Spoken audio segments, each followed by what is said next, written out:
नमस्कार मेरे प्यारे भाइयों, मेरे बंदी छोड़ के प्यारे जीव हंसों।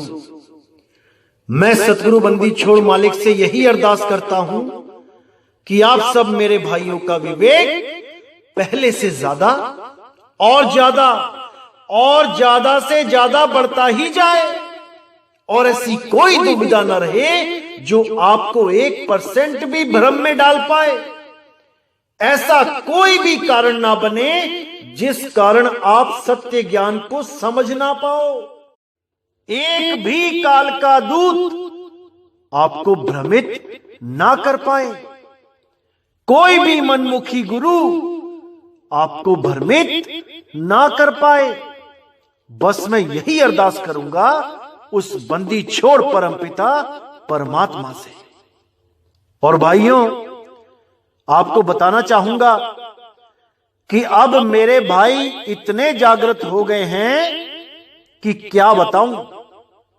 एक एक चीज को इतनी अच्छी तरह समझ रहे हैं कि दिल खुश हो जाता है ये सोचकर कि मेरा ये सत्संग करना सफल हो गया है।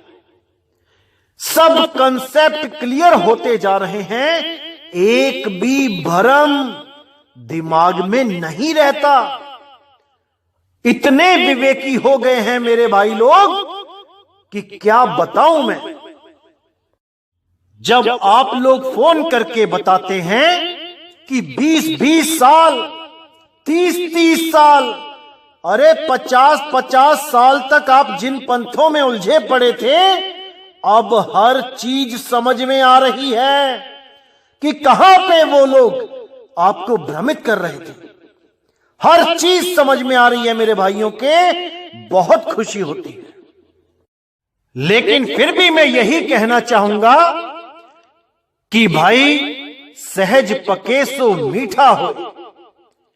आप इस अनमोल ज्ञान को अभी और समझो और सुनो, बार बार सुनो, ताकि ऐसी नींव पड़े आपके जीवन में इस सत्य ज्ञान की कि ऊंची से ऊंची मीनार उस नींव पे खड़ी हो सके।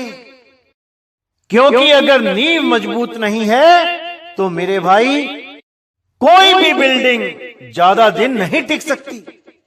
इसीलिए कई लोग ऐसे होते हैं जो जल्दबाजी में मदन पंथ में आके नाम तो ले लेते हैं, लेकिन इतना विवेक नहीं जागा होता है कि वहां पर उस ज्ञान को समझ के उस सार शब्द को भी समझ पाएं। क्योंकि आदि नाम भाई कोई जपने की चीज नहीं है, आदि नाम समझने की चीज है। और आदि नाम को समझने वाले हंसों को विवेकी पुरुष कहते हैं। जो उस आदि नाम को नहीं समझ पाता वो मूर्ख कहलाता है, मूर्ख। इसीलिए साहिब ने बोला, आदि नाम हम भाख सुनाया, ये मूर्ख जीव समझ नहीं पाया। ये मूर्ख जीव नहीं समझ सकते, क्योंकि उस आदि नाम को समझने के लिए पूर्ण विवेक की जरूरत पड़ती है मेरे भाई, पूर्ण विवेक की। और बिना गुरु की दया के वो पूर्ण विवेक आ ही नहीं सकता। चाहे कितनी ही चतुराई क्यों ना करते रहो, जब तक गुरु की दया नहीं होगी वो पूर्ण विवेक नहीं आ सकता। और कई लोग तो मैं हैरान होता हूं, 20-20 साल, 30-30 साल अन्य पंथों में जुड़े होते हैं, और जब हमारा ही ज्ञान सुन के अच्छी तरह समझ के जब ये समझ जाते हैं कि भाई जहां पे हम जुड़े हैं वो पूरा पंथ नहीं है, उस पंथ में पूर्ण ज्ञान नहीं है, तो उसको छोड़ तो देते हैं, लेकिन मान बढ़ाई के चलते, अहंकार के चलते मुझे ही फोन करके कहते हैं कि ये तो हमें पहले से ही पता था, ये सब ज्ञान तो हम पहले से ही जानते थे। दुख होता है उन लोगों की मानसिकता पर कि भाई पहले से जानते थे तो 20-20 साल क्या कर रहे थे वहां पे। ऐसे लोगों के मन में जो अहंकार रूपी बीज होता है वो नहीं नष्ट हो पाता। ये लोग वापस आते हैं क्योंकि मान बढ़ाई इनको वापस लेके आती है। अरे किस मान बढ़ाई में फंसे हो भाई, यहां से निकलना है। एक कैदी किस मान बढ़ाई में फंसेगा, किसके आगे महान बनने की कोशिश करेगा। यहां सारे ही कैदी हैं, यहां सारे ही कैदी हैं जिनको फांसी की सजा हो गई है, लेकिन किसी का समय पहले आता है और किसी का बाद में। अरे कैदी होके किस बात का अहंकार करते हो, एक दिन फांसी पे लटका दिए जाओगे, किसके आगे मान बढ़ाई करते हो। तो सबसे बड़ा जो दुश्मन है वो मान बढ़ाई ही है। अगर इस मान बढ़ाई को खत्म नहीं कर पाए तो किसी भी गुरु की शरण में चले जाना मेरे भाई, कभी मुक्ति नहीं हो पाएगी। अरे यहां पर तो दासों के दास बनना पड़ता है, तब जाके इस जीव का कल्याण होता है। अगर यहां पर छोटा सा भी अहंकार है तो समझ जाना कि तुम फंस चुके हो, तुम निकल नहीं सकते। तो आज का सत्संग किसी वाणी पे ना करके कुछ मेरे भाइयों ने सवाल पूछे थे, आज वो सवालों का जवाब दिया जाएगा। बहुत से भाइयों ने पूछा कि ये सूरत क्या होती है, क्योंकि मेरे भाइयों सारा खेल सूरत का ही है, सारा खेल सूरत का है। अब ये सूरत क्या होती है ये जानना बहुत जरूरी है। इसके लिए आपको पूरा विवेक लगाना पड़ेगा। जो आज का सत्संग किया जाएगा ये पूर्ण विवेक जगाने का कार्य करेगा और आपको सूरत का पूर्ण ज्ञान आज दिया जाएगा। अच्छी तरह समझना है मेरे भाई। इस सत्संग को अगर नहीं समझ पाए तो 10 बार सुनना, लेकिन इस सत्संग को जरूर समझना।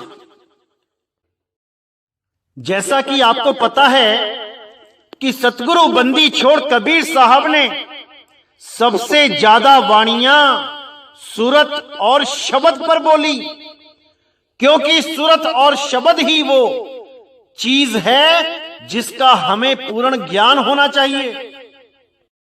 क्या है शब्द और क्या है सूरत, इसको जानने के बाद ही हमें हर चीज का पता चलता है कि हम कहां रहते हैं, हम कौन सी दुनिया में आ गए हैं, हमने ये दुनिया छोड़ के कहां जाना है। ये पहेलियां तभी सुलझती हैं जब हमें सूरत और शब्द का पूर्ण ज्ञान हो जाता है। तो आज आपको सूरत के बारे में खुल के बताया जाएगा। जैसे कई लोग समझते हैं कि सूरत और मन एक ही होता है, बिल्कुल गलत। असल में क्या होता है, सुनने में तो ये दोनों एक से ही लगते हैं। जैसे हम बोलते हैं कि भाई सूरत टिक नहीं रही, सूरत भटक रही है, उसी को ऐसे भी बोल देते हैं कि भाई आज मन भटक रहा है। तो सूरत भी भटक रही है और मन भी भटक रहा है, तो सुनने में ऐसा लगता है कि दोनों एक ही चीज है। लेकिन नहीं मेरे भाई, नहीं। यहां पर दोनों एक दिखते जरूर हैं लेकिन है नहीं। क्यों? क्योंकि सूरत तो भटकाई जा रही है और मन उसको भटका रहा है। इसको समझना है अच्छी तरह। सूरत भटक रही है, मन भटका रहा है। इसलिए ये देखने में सुनने में एक से ही लगते हैं लेकिन है नहीं। इसी मन का यही खेल है कि सबकी सूरत को भटकाता रहता है ताकि कोई भी अपने मूल ठिकाने पे ना पहुंच जाए। क्योंकि अगर अपने मूल ठिकाने शब्द गुरु तक ये सूरत पहुंच गई तो मन का खेल खत्म हो जाएगा, मन मर जाएगा और मन कभी मरना नहीं चाहता, कभी नहीं चाहता। इसीलिए ये पूरा जोर लगाता है कि इस सूरत को इसी 3 लोक में भटका दिया जाए, इन्हीं नकली नामों में उलझा दिया जाए, इन्हीं नकली सतलोक, अलखलोक, अगमलोक, अनामी लोक में उलझा दिया जाए, ताकि ये कभी भी अपने शब्द गुरु को प्राप्त ना कर पाए। इसीलिए साहिब ने बार बार इस सूरत को बोला कि मन के मते ना चालिए, मन है पक्का दूत। इस मन के कहे बिल्कुल नहीं चलना चाहिए। कोई भी ख्याल आता है पहले उसको सोचो, समझो कि क्या ये सही है या गलत। पूरा विचार करो तभी वो कर्म करो, वरना ये आपको उलझा के अपने षड्यंत्र में कामयाब हो जाता है। आपकी सुरती को भटका के ये सफल हो जाता है और आप उस किए हुए कर्म का भोग भोगते रह जाते हो। जन्मों जन्मों तक उन कर्मों का फल आपको भोगना पड़ता है। इसलिए मेरे भाई पूरा विचार करके आगे कदम बढ़ाना चाहिए, नहीं तो जन्मों जन्म तक यहीं उलझे रह जाएंगे, कोई मुक्त नहीं हो पाएगा। तो सबसे पहले हमें मुक्ति के बारे में जानना है कि मुक्ति कहते किसे हैं। क्या इस दुनिया से चले जाना ही मुक्ति है? कुछ लोग नदियों में छलांग मार देते हैं, जहर खा लेते हैं, बिल्डिंगों से कूद जाते हैं, गोली मार लेते हैं अपने आप को। क्या वो मुक्ति है? क्या वो जन्म मरण से मुक्त हो गए? अरे नहीं भाई नहीं। मुक्ति का असली मतलब होता है मन की कैद से मुक्त होना, इस तन रूपी पिंजड़े से सदा के लिए मुक्त होना, इसको कहते हैं मुक्ति। लेकिन मुक्त होना किसे है, इस पे विचार करना पड़ेगा। जो हमारी सूरत है, असल में ये सूरत बंधन में है। ये सूरत एक कैदी है।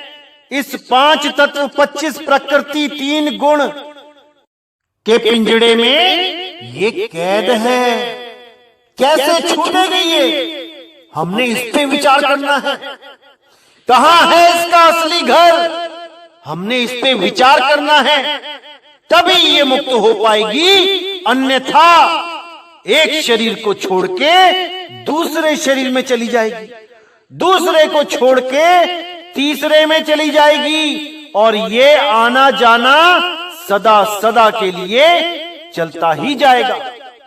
इसका कभी अंत नहीं होगा। तब तक नहीं होगा जब तक आप उस स्थान को ना खोज लो जहां से ये आई थी। अगर ये उसी स्थान में चली जाए वापस जहां से ये आई थी, तो मेरे भाई ये मुक्त हो जाएगी। इसीलिए साहिब कहते हैं, कहां से आया कहां जाएगा, अरे खबर करो अपने तन की। सतगुरु मिले तो भेद बतावे और खुल जावे अंतर खिड़की, कि वो ज्ञान रूपी खिड़की खुल जाएगी जब तुम्हें कोई भेद बताने वाला सतगुरु मिल जाएगा। इस सूरत को वो शब्द लखाने वाला सदगुरु मिल जाएगा, ना कि ये 52 अक्षर जपवाने वाला गुरु चाहिए। अरे नहीं भाई नहीं, कोई ऐसा मंत्र नहीं है इस दुनिया में जो इस सूरत को आजाद करवा दे। आखिर क्यों नहीं है वो मंत्र, आज इस पे पूरा विचार करेंगे।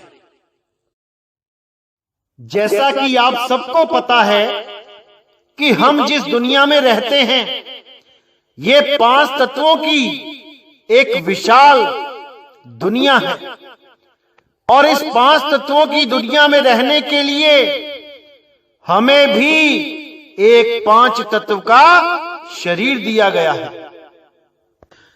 इस शरीर में रहते रहते रहते हम अपने असली स्वरूप को भूल चुके हैं, और हम अपने आप को ये शरीर मान के बैठ गए हैं। और अपने जीवन का 3/4 भाग हम इसी 5 तत्व के शरीर में जीते हैं और 1/4 भाग हम कहां जीते हैं? सूक्ष्म शरीरों में। यानी कि 24 घंटे में से 18 घंटे हम इन 5 तत्वों के शरीर में रहते हैं और लगभग 6 घंटे हम सूक्ष्म शरीरों में रहते हैं। कैसे रहते हैं? जब हम सो जाते हैं तब हम इस शरीर को छोड़ के दूसरे शरीर में चले जाते हैं और सारी लीला उस शरीर में करते हैं। जैसे 18 घंटे में हम यहां पर धंधा करते हैं, नौकरी करते हैं, कोई काम धाम करते हैं, तो हमें लगता है कि ये दुनिया ही सच है। ये जो मैं खा रहा हूं, जो पी रहा हूं, ये सच है। जो मैंने कमा के बैंक में डाल लिया है वो सच है। उसको मैं जब मन करता है बैंक से निकाल के खर्च लेता हूं, जब मन करता है मैं उसको निकाल के देख सकता हूं, गिन सकता हूं। लेकिन जब मैं सपनों में होता हूं और उस सपने में मेरी लॉटरी भी लग जाए तो केवल उसी रात तक मैं उस लॉटरी के पैसों का आनंद ले सकता हूं। जैसे ही सपना खुला मैं इस शरीर में आ गया और इस शरीर में आते ही मुझे यह आभास हुआ कि अरे मेरी तो लॉटरी लगी थी, ओहो ये तो सपने में लगी थी, काश ये सच में लग जाती, यानी इस दुनिया में लग जाती, तो हम उसको सच मान बैठते। क्योंकि इस 5 तत्व की दुनिया में हम हर चीज को छू सकते हैं, महसूस कर सकते हैं। छू तो हम सपने में भी सकते हैं, लेकिन उसको अगले सपने में प्राप्त नहीं कर सकते। वो कहानी वहीं खत्म हो जाती है 6 घंटे में। इसलिए हमें लगता है कि वो तो सपना था, झूठ था, और ये जो 18 घंटे हैं ये सत्य है। क्योंकि आज जो मैंने कार खरीदी, आज जो मैंने बाइक खरीदी, मैं अगले 10 साल तक उसको रोज यूज कर सकता हूं। अगर ऐसा होता कि आज मैंने कार खरीदी और सपने में जाने के बाद जब मैं वापस जगता तो वो कार मेरे घर पे ना मिलती। अगर मैं आज कोई बाइक खरीदता और रात में सोने के बाद वापस जब सुबह को जगता और वो बाइक यहां पे ना होती तो मैं इस दुनिया को भी सपना मानता। लेकिन ऐसा नहीं होता है। हम जो चीज लेते हैं, खरीदते हैं, वो सालों साल उसको यूज करते हैं, इसलिए हमें ये असलियत लगती है।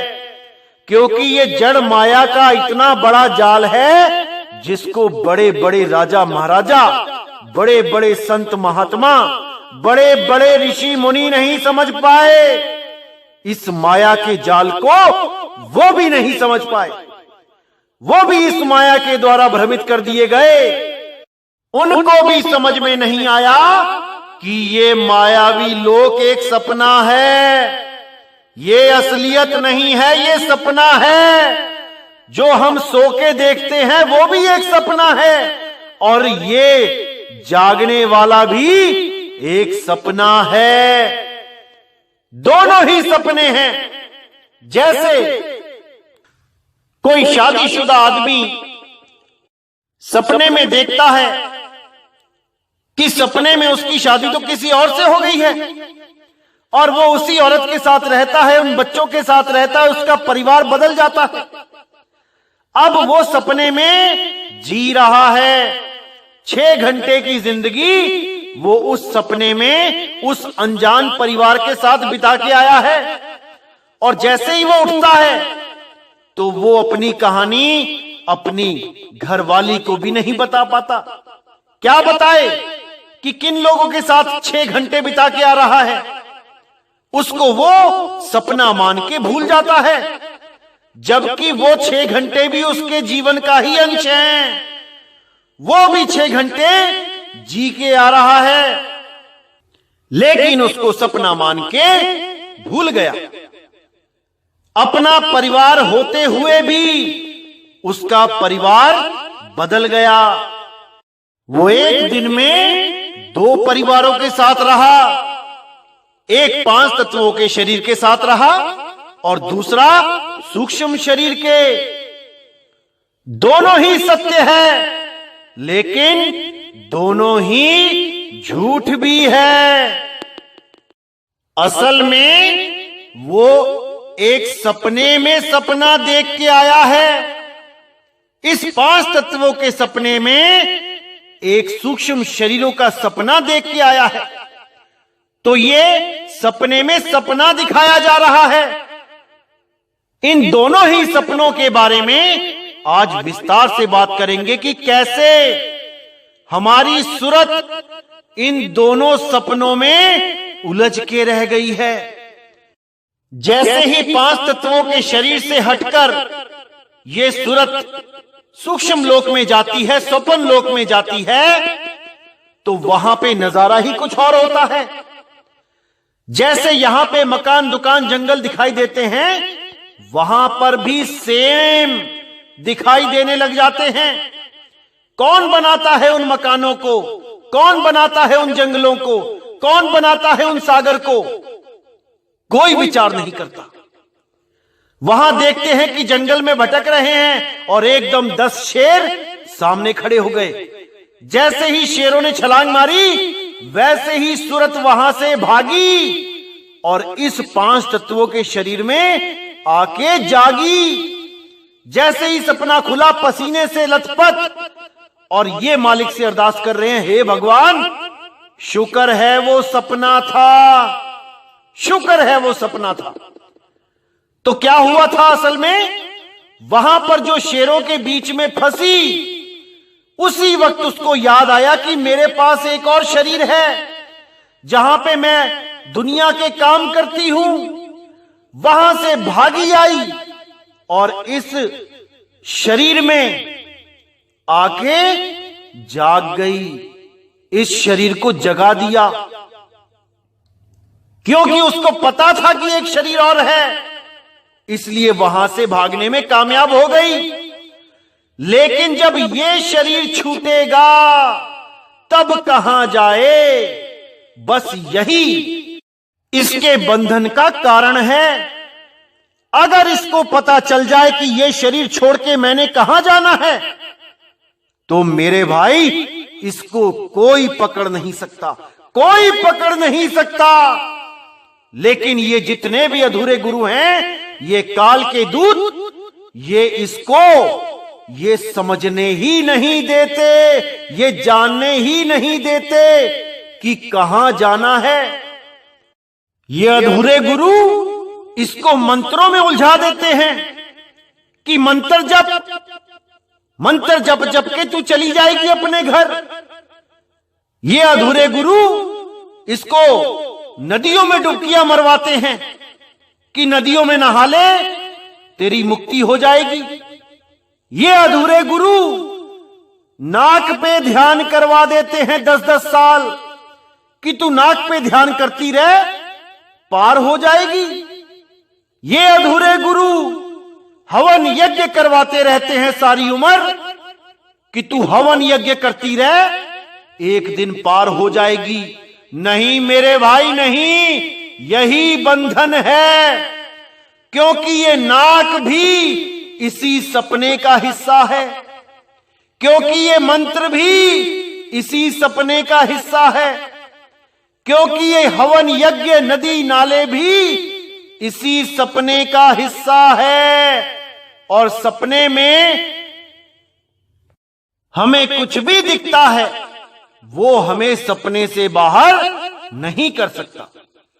सपने से बाहर निकलने के लिए हमें एक ऐसी आवाज की जरूरत पड़ती है जो सपने से बाहर हो रही है, जो सपने के बाहर से आ रही है, जब तक उस बाहर से आने वाली आवाज को हमने नहीं सुना, तब तक हम इस सपने से बाहर नहीं निकल सकते।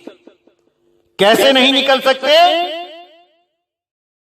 जैसे मान के चलो, आपने सुबह 3 बजे की ट्रेन पकड़नी है, कहीं जाना है, तो आप जब रात में सोते हो तो आप सोने से पहले उठने का पक्का इंतजाम करने की सोचने लग जाते हो। उसके लिए आप क्या करते हो? आप या तो अलार्म लगाते हो या घर में किसी को कह देते हो कि भाई सुबह मुझे उठा देना। जब आप कंफर्म हो जाते हो कि हां अलार्म सही लग गया है या आपने किसी को बोल दिया है कि उठा देना, तब आप निश्चिंत होके सो जाते हो। और आप सपने में माना कि वहां पर कोई जंग लग गई है या कोई झगड़ा हो रहा है, लड़ाई हो रही है, तो वहां पे आप सपने में ऐसे रम जाते हो जैसे आप इस दुनिया में रमे होते हो।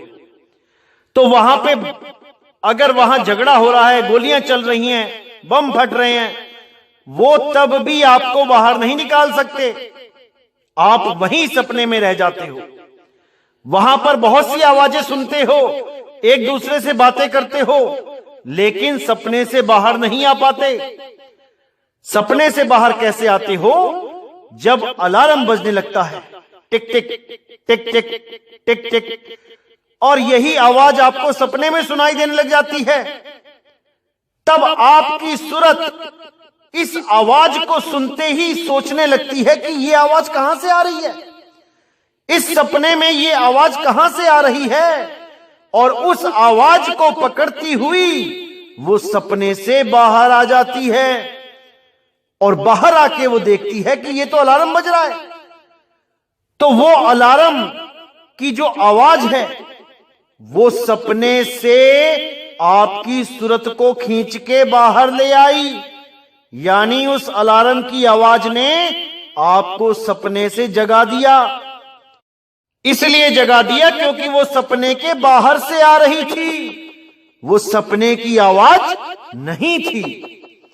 इसी तरह इस 3 लोक में, इस प्रलय नगरी में जितनी भी आवाजें हो रही हैं, चाहे वो बाहर आवाजें हो रही हैं जैसे मंदिर के घंटे या चर्च की बेल या कोई वीणा, बांसुरी, ढोलक, तबला, नगाड़े, या फिर अंदर की कोई आवाज, इस शरीर के अंदर जो 5 धुनें हैं उनकी आवाज, ये दोनों आवाजें ही सपने की हैं, क्योंकि ये शरीर भी हमें सपने में ही मिला है। ये भी एक सपना ही है, ये भी एक सपने का हिस्सा ही है। और इसी शरीर 5 तत्वों की जो 5 आवाजें हैं वो भी इसी सपने की आवाजें हैं। लेकिन जो परमात्मा की आवाज है वो इस शरीर के बाहर से आ रही है, वो इस सपने के बाहर से आ रही है, वो इस प्रलय नगरी मृत्यु लोक के बाहर से आ रही है। इसीलिए गरीबदास जी ने बोला, कोई है रे परले पार का जो भेद कहे झनकार का। वो एक ऐसी आवाज है जो प्रलय पार से आ रही है, यानी इस सपने जो एक दिन टूट जाएगा, जो एक दिन नष्ट हो जाएगा, इस सपने के बाहर से आ रही है।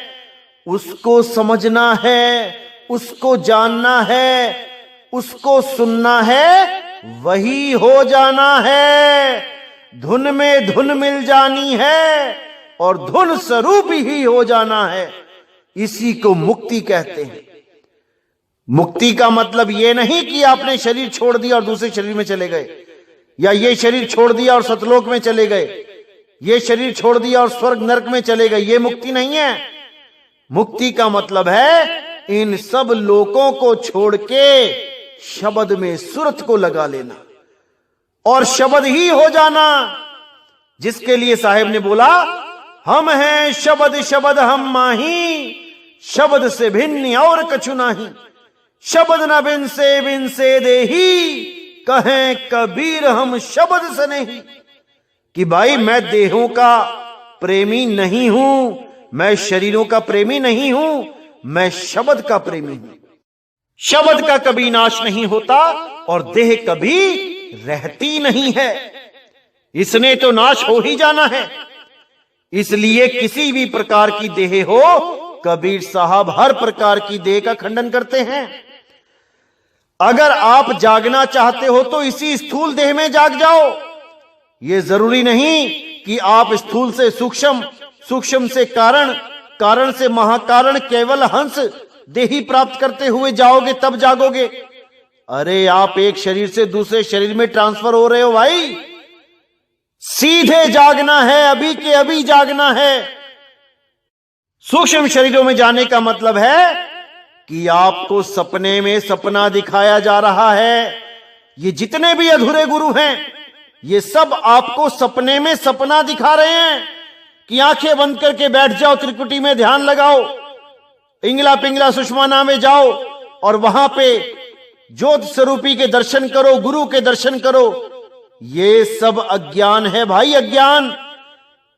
इससे तुम बाहर नहीं आ सकते। सपने से बाहर निकलने के लिए केवल और केवल शब्द गुरु की जरूरत पड़ती है, और वो शब्द गुरु तब मिलता है जब कोई भेदी सतगुरु आपको शब्द का भेद बता दे, तब वो मिलता है। जिसका प्रमाण कबीर वाणी में ही मिलता है। संतों सब शब्दे शब्द बखाना, शब्द ही फांस फंसे सब कोई, शब्द नहीं पहचाना।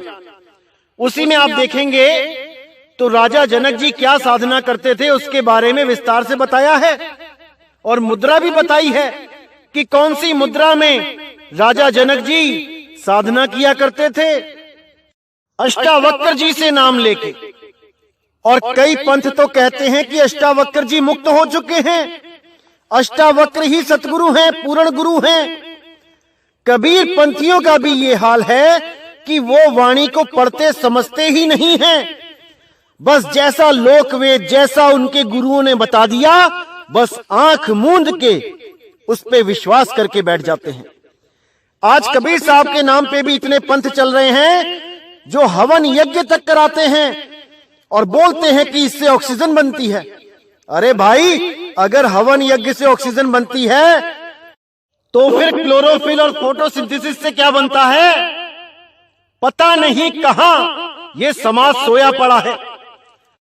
इन्हीं कर्म कांडों को जब मुक्ति के साथ जोड़ दिया गया कि आप ये यज्ञ करोगे, हवन करोगे तो आपको मुक्ति मिल जाएगी, यही भ्रम तोड़ने के लिए तो कबीर साहब यहां पे आए थे, और आपने कबीर साहब के ही पंथ में ये हवन यज्ञ स्टार्ट कर दिए और इसको मुक्ति के साथ जोड़ दिया। भाई, ये हवन यज्ञ का धंधा कबीर पंथ में तो मत ही करो। अगर कबीर साहब को आप फॉलो कर रहे हो तो इसमें हवन यज्ञ की कोई जगह नहीं है। इन मूर्ति पूजा की, फोटो पूजा की, कैलेंडर पूजा की कोई जगह नहीं है।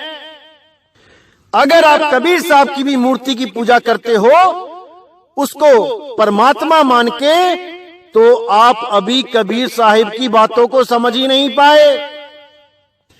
अरे इसी जड़ वस्तुओं से तो उन्होंने अलग किया समाज को, और तुमने उसी महाचेतन सत्ता की एक जड़ मूर्ति बना के पुजवा दी। क्या सोचते होंगे कबीर साहब भी कि क्या बताने के लिए मैं यहां पे आया, और मेरा ही नाम लेके लोगों ने क्या क्या करना शुरू कर दिया। कोई नाक पे ध्यान लगाने लग गया, कोई त्रिकुटी में ध्यान लगाने लग गया, कोई सिर की चोटी में ध्यान लगाने लग गया। सबके सब इसी सपनों में, सपने के द्वारा बनाए गए शरीर में उलझ के रह गए। ये सब सपनों का मैटीरियल है भाई, इससे मुक्ति नहीं होगी। इसीलिए साहिब ने बोला कि राजा जनक भी अष्टावक्र जी से नाम लेके मुक्त नहीं हो पाए, वो भी शक्ति शब्द में उलझ के रह गए, उन मुनि मुद्रा में उलझ के रह गए। इसीलिए साहिब ने बोला, शक्ति शब्द सो उन मुनि मुद्रा, बसे आकाश स्नेही, झिलमिल झिलमिल ज्योत दिखावे, जाने जनक विदेही। ये जनक विदेही भी मुक्त नहीं हो पाए, उसी ज्योत के दर्शन करते रहे जो आज सारा समाज, सारे गुरु जिस त्रिकुटी में उस ज्योत के दर्शन कराते हैं, उसी में सब उलझ गए। क्योंकि जिसने भी ज्योत के दर्शन कर लिए, अब ज्योत उसको भरमाती है। गुरु रूप धारण करके वही ज्योत निरंजन, आदि शक्ति दोनों उसको भरमाते हैं। साधक को यह अनुभव कराते हैं कि तुम और आगे जा रहे हो, ज्योत से भी आगे जा रहे हो। बहुत आगे लेके जाके उसको सतलोक, अलखलोक, अगमलोक, अनामी लोक में सब कुछ दिखाया जाता है। लाखों करोड़ों सूर्य चमक जाते हैं वहां पे, अरबों सूर्य चमक जाते हैं वहां पे, और जीव को लगता है कि भाई मेरी तो हो गई मुक्ति। लेकिन वो ये नहीं समझ पाता कि ये भी सपने का ही एक पार्ट है। ये भी सपने में सपना दिखाया जा रहा है। स्थूल सपने को छोड़ के सूक्ष्म सपने में चले गए हो। अब भाई वापस आना बहुत मुश्किल है। जिसने एक बार करोड़ों सूरज देख लिए वहां पे सिंहासन पे बैठा सतपुरुष देख लिया, जिसके एक रोमकूप में अरबों सूर्य चमक रहे हैं, अब वो किसी की बात नहीं मानता, अब वो किसी की नहीं सुनेगा। उसको लगेगा कि मैं तो परमात्मा को मिलके ही आ गया। अब उसको अगर हम समझाएंगे कि भाई वो भी दृश्य है और तू यहां पे भी दृष्टा है, वहां पे भी दृष्टा है, ये भी झूठ है, वो भी झूठ है, तो इस बात को वो मानने से इनकार कर देगा। इसीलिए कबीर साहब ने झंझट ही खत्म कर दिया कि ना तो आंखें बंद करनी पड़ेंगी और ना ही ये ज्योत भ्रमित कर पाएगी। इसीलिए साहिब ने बोला, आंख न मूंदो, कान न रूंदो, तनिक कष्ट मत धारो, खुले नयन पहचानो, हंस हंस सुंदर रूप निहारो। यानी कि अगर तुम जागना चाहते हो, तुम इसी शरीर में जाग सकते हो, इसी अवस्था में जाग सकते हो। सपने में सपना देखने की जरूरत नहीं है। अगर कोई गुरु कहे कि नहीं, तुम्हें सूक्ष्म शरीर में जाना पड़ेगा, फिर कारण में जाना पड़ेगा, फिर महाकारण में केवल्य हंस में जाना पड़ेगा, तो मेरे भाई वो तुम्हें इस सपने में ही एक सपना दिखाना चाहता है और तुम्हें उलझाना चाहता है, जैसे वो उलझ चुका है अपने अधूरे गुरु के चक्कर में, वैसे ही वो तुम्हें भी उलझा देगा। अरे मत जाना वहां, मत जाना मेरे भाई, मत जाना।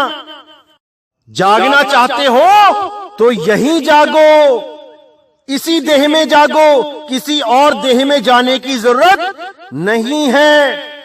अरे सूक्ष्म शरीरों में तो देवी देवता भी चले गए, वो भी इस 5 भौतिक शरीर के लिए तरसते हैं जो आज तुम्हें मिला हुआ है।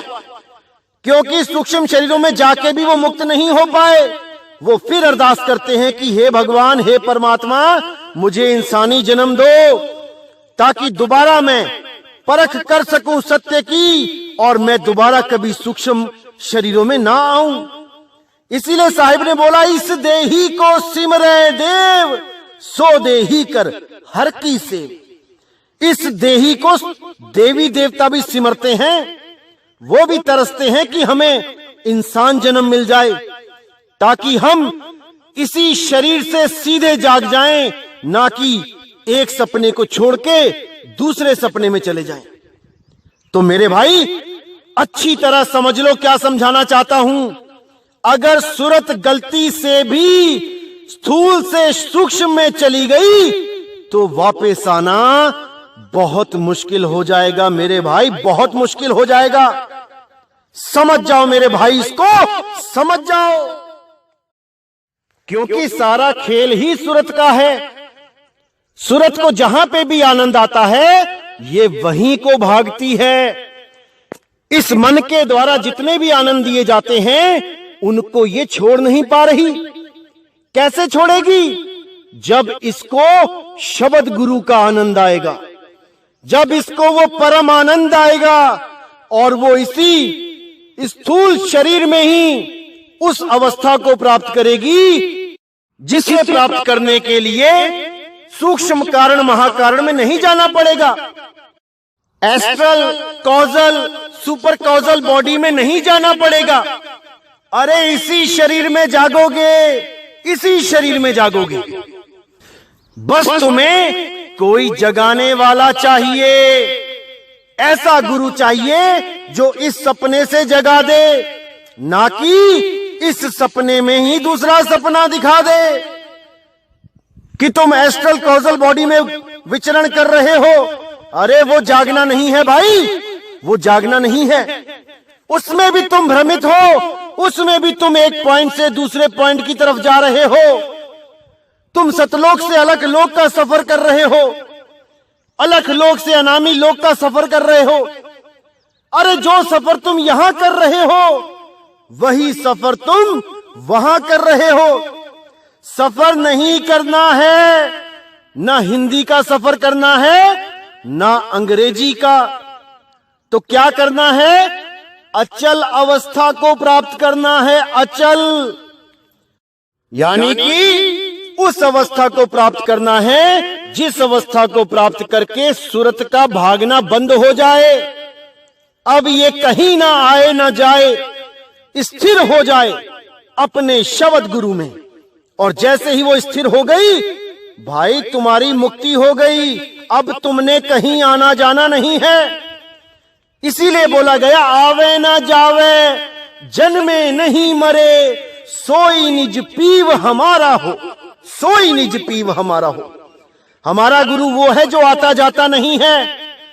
और अगर आपको आपका गुरु ले लेके घूम रहा है किसी सतलोक में, अलख लोक में, अगम लोक में, अनामी लोक में, अरे वो खुद एक मुसाफिर बना हुआ है, तुम्हें मंजिल पे कब पहुंचाएगा। तो मेरे भाई पूरा विचार करो, पूरा विवेक लगाओ, जागृति लाओ और इस सत्य को परखो, पूरी तरह परखो। क्योंकि सूरत को जहां पे भी आनंद मिलता है ये वहीं जाने को तैयार है। जैसे मान के चलो कि आप एक सपना देख रहे हो और उस सपने में आपने एक बहुत ही सुंदर युवती को देखा, जैसे मानो कि स्वर्ग की अप्सरा ही आ गई। अब आप जब उससे प्रेम प्रसंग करना स्टार्ट करते हो, इतने में ही कोई आपको जगा दे तो आप उसे खा जाने वाली नजरों से देखते हो कि अरे भाई अभी जगाना था क्या, थोड़ी देर रुक जाते। और आपको जगाने के बावजूद भी आप उसी सपने में दोबारा जाने की कोशिश करते हो, फिर से सोने की कोशिश करते हो और सोचते हो कि मैं वहीं से सपना स्टार्ट कर पाऊं, लेकिन वो सपना वहां से स्टार्ट नहीं होता। यही कारण है अगले जन्म का मेरे भाई, यही कारण है अगले जन्म का। जब तुम इस शरीर को त्याग रहे होते हो तो समझ लो कि तुम्हारा सपना खत्म होने वाला होता है, लेकिन तुम्हें जो यहां पे 5 विकारों के आनंद मिले हैं, तुम वही आनंद में रहना चाहते हो। इसी कारण तुम दोबारा इसी सपने में आने के लिए तरसने लग जाते हो। कहते हो अरे मैंने नहीं जाना, मुझे बचा लो, मैं यहीं रहना चाहता हूं। यही कारण है तुम्हारे वापस आने का। अगर तुम्हारे पास शब्द स्पर्श रूप रस गंध इन 5 से भी बड़ा परम आनंद है तो आप कभी भी इस लोक में आना पसंद नहीं करोगे। आप अपनी इच्छा से इस लोक को, इस शरीर को, इस सपने को त्यागने के लिए तैयार हो जाओगे। और जब अपने से तैयार हो गए तो आपको यहां लाने वाला कोई नहीं। इसीलिए सतगुरु कबीर साहब कहते हैं कि गुरु के पास जाओ और वो परम आनंद का अमृत कुंड उनसे मांगो। वो तुम्हारे पास ही है, लेकिन तुम्हें उसका भेद नहीं पता। वो खजाना तुम्हारे पास ही है, पर तुम्हें उसका भेद नहीं पता। इसीलिए तुम कंगाल बन के घूम रहे हो। तो भीखा जी कहते हैं, भीखा भूखा कोई नहीं, सबकी गठड़ी लाल और गांठ खोल देखा नहीं, ताते भय कंगाल। वो गठड़ी तुम्हारे सिर पे लदी है, लेकिन तुम्हें गांठ खोलना नहीं आता। गठड़ी सिर पे है और भीख मांग रहे हो दर दर कि मेरे पास कुछ नहीं है, मुझे कुछ पैसे दे दो। अरे भाई, खजाना है तेरे पास, खजाना, लेकिन उस खजाने को खोलना नहीं आता। इसीलिए साहिब बार बार समझाते हैं, जिस मरने से जग डरे मेरे मन आनंद, मरने पर ही पाइए पूर्ण परमानंद। जब तुम्हारा अंत समय आता है, वही दाव होता है मेरे भाई, वही दाव होता है। और अंत समय में अगर तुम सही दाव खेल जाते हो तो तुम्हारी मुक्ति हो जाती है। लेकिन वो दाव बताने वाला सतगुरु होना चाहिए। अधूरे गुरु उस दाव को नहीं जानते। वो अधूरे गुरु तुम्हें मंत्रों के जाप में, यज्ञों में, नाक पे ध्यान लगाना, त्रिकुटी में ध्यान लगाना, इस शरीर में ध्यान लगाने में उलझा देते हैं। तुम्हें नदियों नालियों में स्नान करने के लिए बोल देते हैं। पत्थर पूजा, मूर्ति पूजा, फोटो पूजा, कैलेंडर पूजा में उलझा देते हैं। अरे मेरे भाई, इससे कुछ नहीं होने वाला।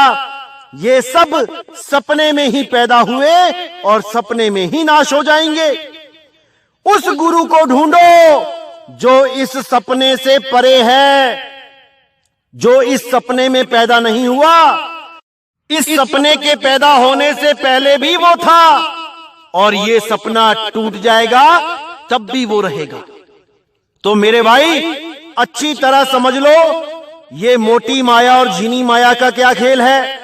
ये 5 तत्वों का जो शरीर है, ये जो 5 तत्वों की दुनिया है, ये मोटी माया है।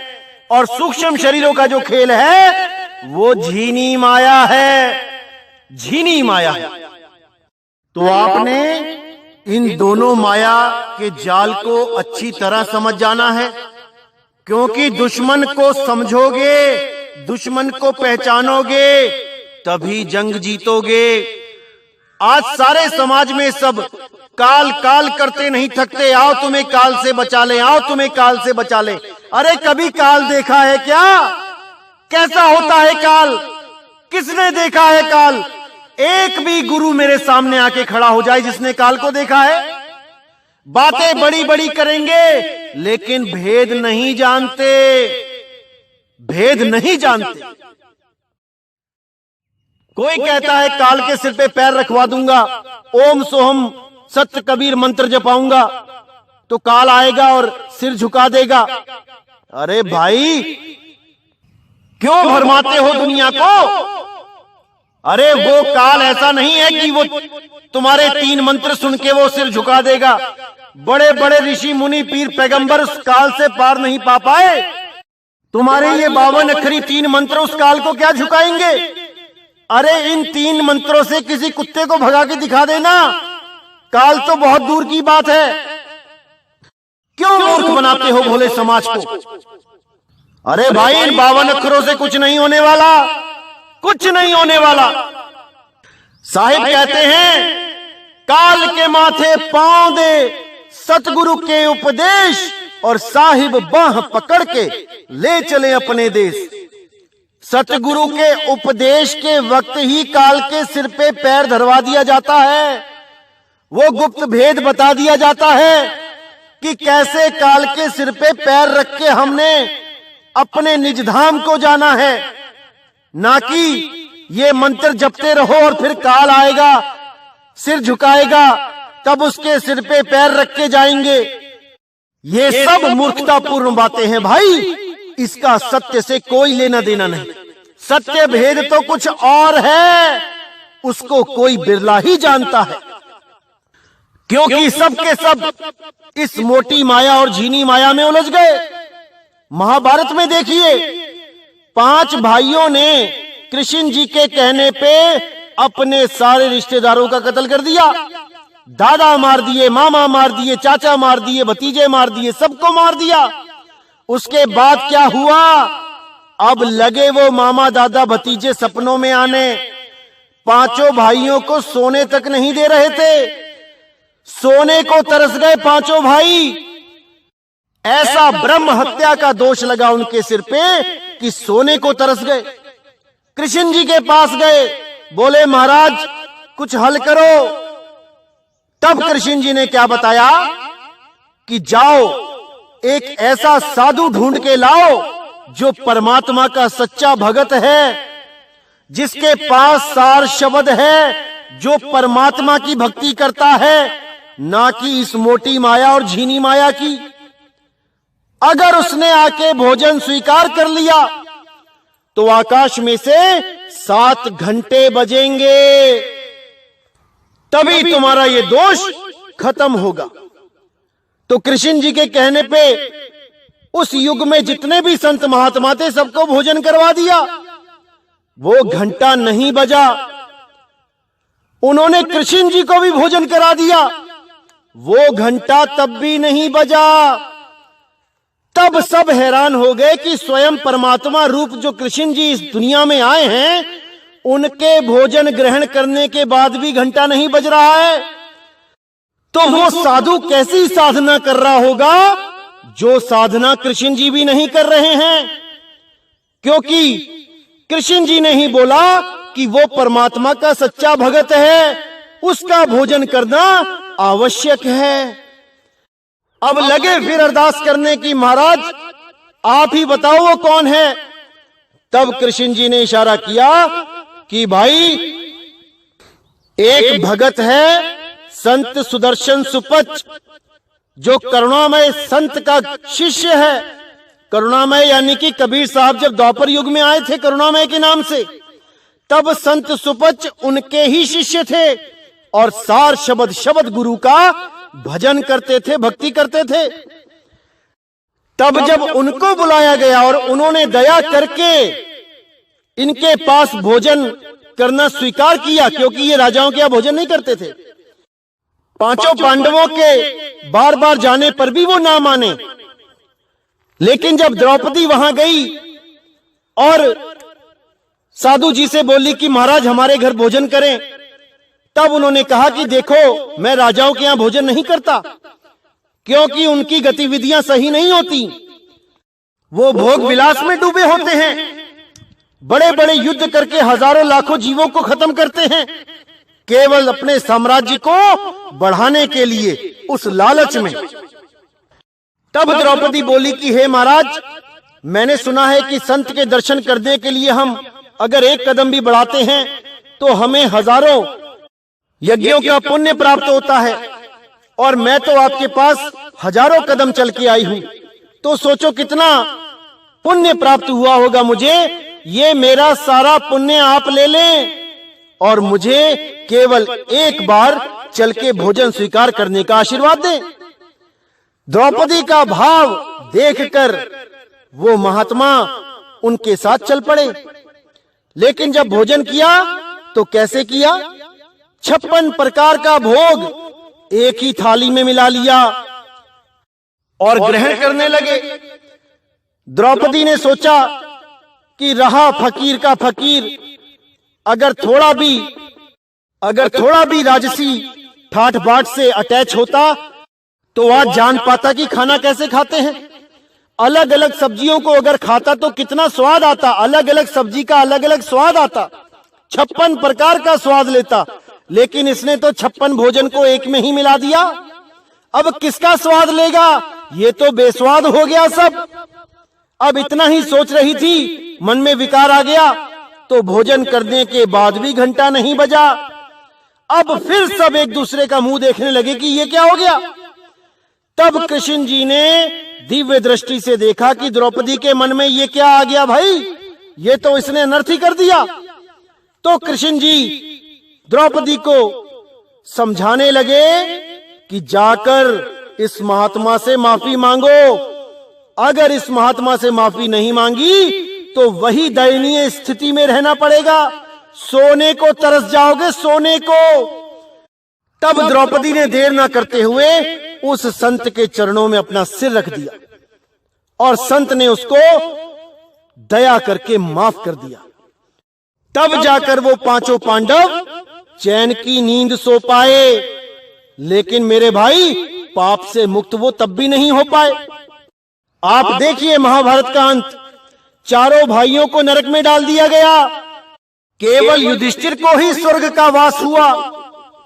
लेकिन भाइयों से प्रेम होने की वजह से युधिष्ठिर ने अपने महापुण्य समर्पित किए, तब जाके उन चारों को स्वर्ग में राज मिला। लेकिन कितनी देर के लिए? अरे भाई फिर वापस यहीं आना पड़ेगा। फिर क्या करोगे? दोबारा महाभारत करोगे, दोबारा यही सब करोगे, दोबारा सब झंझटों में फंस जाओगे। अरे मुक्ति चाहिए, मुक्ति। अब नहीं आना बार बार मेरे भाई, नहीं आना बार बार।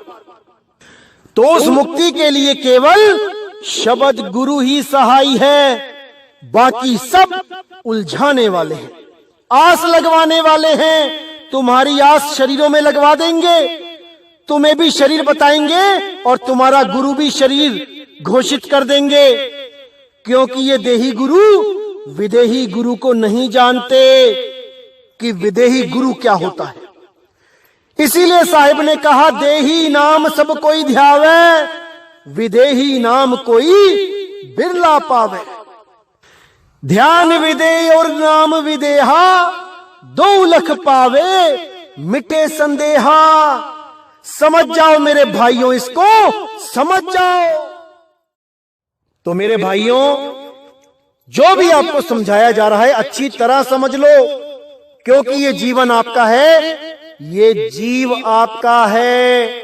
अपने जीव का स्वयं कल्याण करना पड़ता है, किसी के आश्रय नहीं रहा जाता। गुरु आपको भेद बताएगा, आपको विधि बताएगा, और आपने पूरे विश्वास के साथ उस भेद को समझना है और उस विधि को जानना है। कुछ काल के दूत ऐसा भी हो सकता है कि ये भेद लेके चले जाएं आश्रम से, अधूरा भेद कि कहां पे ध्यान लगाना है, और वो इसको खोल भी दें फेसबुक पे, यूट्यूब पे। तब भी आपने भ्रमित नहीं होना है मेरे भाई, क्योंकि अगर आपके पास असली नोट है और उस नोट को कोई भी ये कहने लगे कि ये नकली है, एक छोड़ो 1000 बंदे कहने लगे कि ये नकली है, उनके कहने से ये नकली नहीं हो जाता। असल में वही नहीं जान पा रहे हैं कि ये असली है कि नकली है। लेकिन आपने पूरी परख करनी है, क्योंकि कबीर साहब ने बोला है कि कलयुग में ऐसे काल के दूत आएंगे जो सत्य को असत्य बोलेंगे, आपका विश्वास कम करने के लिए, कि आपका विश्वास सत्य से टूट जाए। भले आपको सत्य ही मिला है, लेकिन आपका विश्वास ही ना बन पाए उस सत्य में, और अगर विश्वास नहीं बना तो आपकी भक्ति नहीं हो पाएगी। ये काल के दूत यही चाहते हैं। इसलिए साहिब ने बोला कि कहें कबीर सुनो भाई साधो, मैं तो हूं विश्वास में। सबसे पहले आपको पूर्ण विश्वास करना पड़ेगा। पहले परख करो, परखने के बाद दीक्षा लो, दीक्षा के बाद पूर्ण विश्वास करो, तब मुक्ति मिलेगी मेरे भाई। सत्य का अगर कोई कालदूत मजाक उड़ाता है तो उसके मजाक उड़ाने से सत्य असत्य नहीं हो जाता, सत्य तो सत्य ही रहेगा। इसलिए मेरे भाई सत्य पे विश्वास करो। इसी के साथ मैं सत्संग समाप्त करता हूं, और अगला सत्संग बहुत जल्दी आएगा और आपके सारे भ्रम खत्म करने का काम करेगा। जो भी मेरे भाई अभी नए नए जुड़े हैं सत्संग से, मैं उनसे विनती करूंगा कि आप शुरू से देखना स्टार्ट करो। आप अगर 1 नंबर से देखना शुरू करोगे तो आपको हर चीज समझ में आने लगेगी। अगर बीच बीच में से देखोगे तो हमेशा भ्रम में ही रहोगे और मुझे बार बार फोन करके परेशान करोगे। इसलिए मैं कहता हूं कि 1 नंबर से स्टार्ट करो और आगे की तरफ बढ़ते जाओ, और जल्दबाजी बिल्कुल ना करो। चाहे ये ज्ञान आपको 10 साल में समझ में आए, चाहे आए 20 साल में, जब तक पूरा समझ में नहीं आ गया तब तक नामदान मत लेना मेरे भाई, मत लेना, नहीं तो कल्याण नहीं हो पाएगा। तो इसी के साथ मुझे विदा करें।